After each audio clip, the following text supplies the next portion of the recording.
Okay, let's talk about the other trigonometry functions. These have already been kind of alluded to and shown, but I want to re-show them again because now we're going to be kind of utilizing all of them at different times. And I like this geometric construction of illustrating all six of these trig functions because, as with any other picture or illustration that you look at, it's helpful to have patterns that are easy to see. Okay, so what do I mean by that? Well, so this illustration shows all six trig functions. Now, they're being shown here within the context of the unit circle, right? So unit circle has a radius of 1, and here's the unit circle right there. It's not erasing. Okay, let's do that. And so what this shows is this shows the reciprocal trig functions. So example, cosine and secant are reciprocal trig functions. And on this illustration, cosine and secant are kind of on the same line, or at least going in the same direction. Okay. So whatever cosine of 60 degrees is from A to C, the secant of 60 degrees is the line segment AD. So it's this entire length. Okay. And if we look at sine and cosecant, sine and cosecant are reciprocals of each other. So here's sine. Okay, sine of 60 degrees is the length of that vertical line from C to B. And the cosecant of 60 degrees, which is the reciprocal sine, is the length of the line from A to E. Now notice that, again, points D and E come from the x-intercept and the y-intercept of the line that is tangent to the point where the terminal side of the angle intersects the unit circle. All right. Now, finally, looking at this tangent line, and again, because the line is tangent, that helps you remember where tangent theta is found. Okay, tangent and cotangent are reciprocals of each other. So the tangent of 60 degrees is actually the length of this line from B to D. And the cotangent, which is the reciprocal, is the length of this segment, B to E. So this is showing where tangent and cotangent are reciprocals of each other. And having this reciprocal relationship between cosine and secant, sine and cosecant, tangent and cotangent, gives you kind of like another set of what we call reciprocal identities. And that's these three here. So you can see that secant is equal to the reciprocal of cosine, right? Secant of an angle is equal to 1 over the cosine of that angle. And the way that those two are related is that if the cosine goes up, the secant will go down. And I think it's maybe a little easier to see this relationship sometime in the future, and you may be looking at it now and it's the future and I've done this, but I plan on making like a construction in Desmos where you can change the angle. And when you change the angle, the location of this point changes. And then therefore, the line tangent to it changes. And then this is like the tangent of that angle, like 30 degrees. And this one up here is the cotangent of 30 degrees. And if we were to draw a right triangle here, you can see that cosine has gotten bigger and the secant is smaller. Okay. So that's where, I mentioned that let's see here. As cosine goes up, as the length of the cosine of the angle gets longer, then the length of the secant gets smaller. And so in order to kind of understand these relationships, it does help maybe to have an illustration that's animated that kind of lets you see those things happen. But I just haven't gotten to the point where I've made that yet. Okay. So this is kind of where we are with all 6 of these trig functions. And now we're going to be looking at equations which include these trig functions. And so there are 3 different types of what we call variable equations. So remember, an equation is just kind of like an algebraic sentence where you have an expression on one side and that's equal to an expression on the other side. So it's going to have an equals in it. So there's 3 different kinds. You have an identity variable equation, which is what we just talked about up here.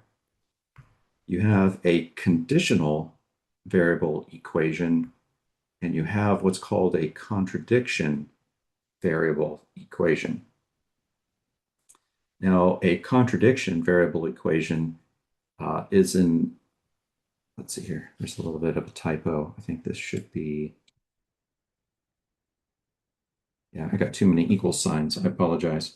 Let me just correct that really quick. There we go. So a variable equation is a contradiction when it's false for all substitutions of the variable. So first of all, you'll notice that in this first example, we have a variable equation because we have variables, and we have an expression on one side and an expression on the other side with an equals in between.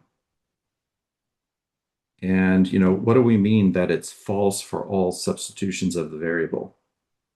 Well, let's say, for example, we let x equals 1.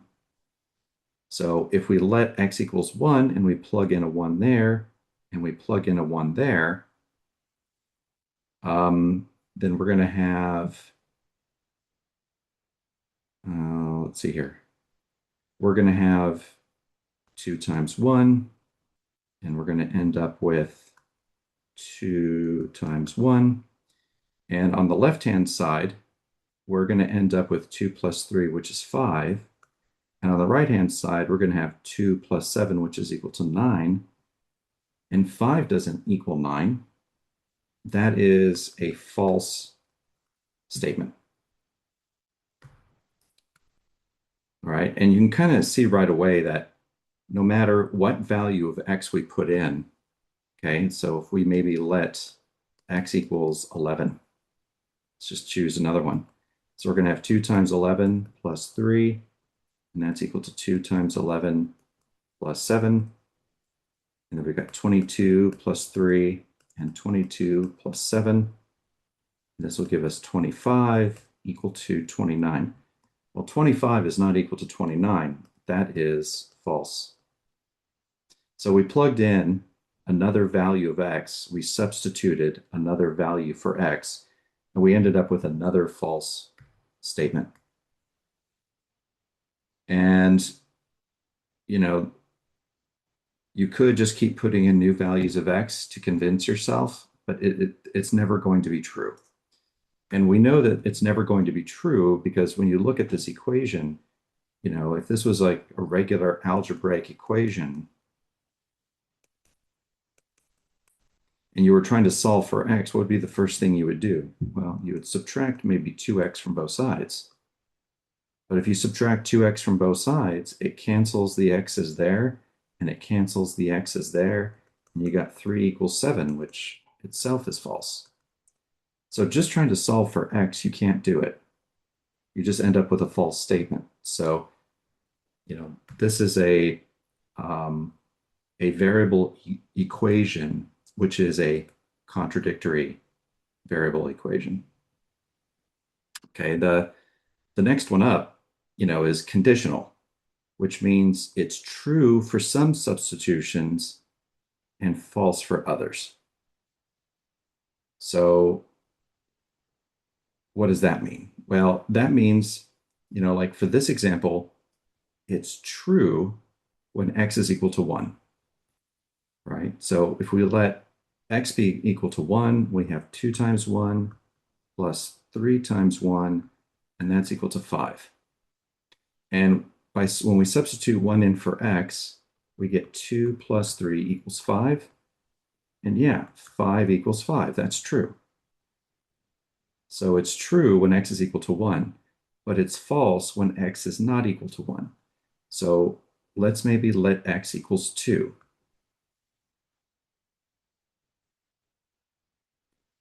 So we've got 2 times 2, which is 4, 3 times 2, which is 6, and 10 does not equal 5. So it's false. So,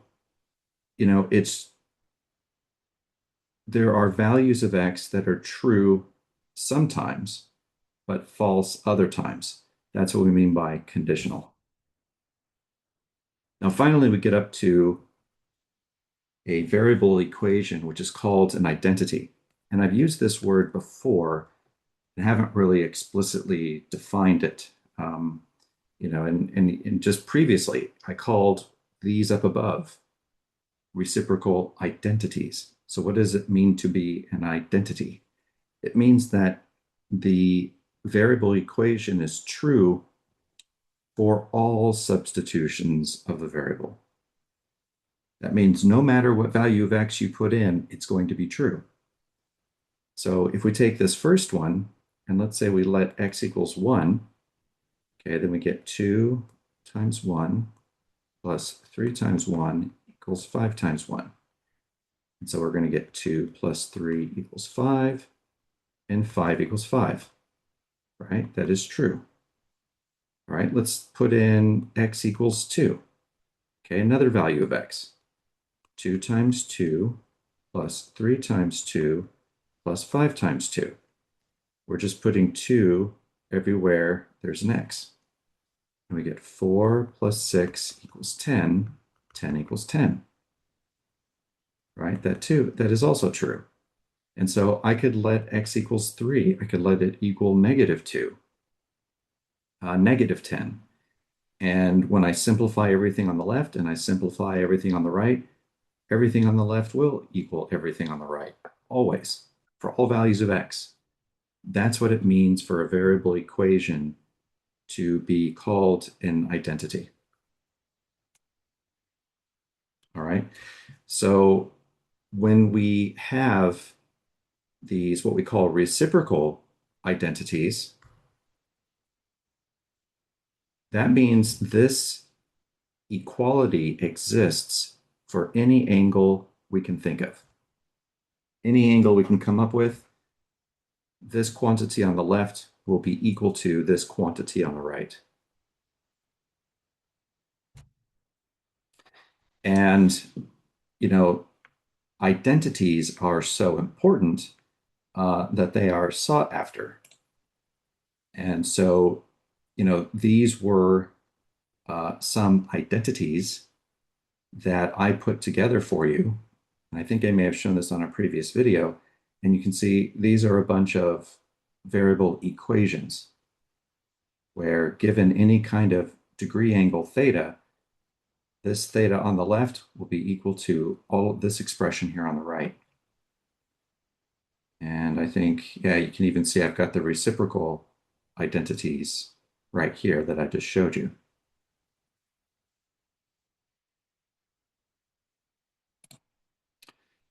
Okay, so that is enough for this.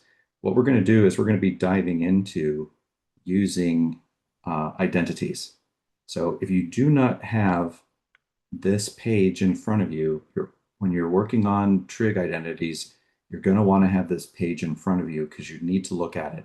If you haven't memorized all of this, you need all of this in order to solve some of these trig identities and these trig problems. So just have this out and ready to go. All right, let me know if you have any questions.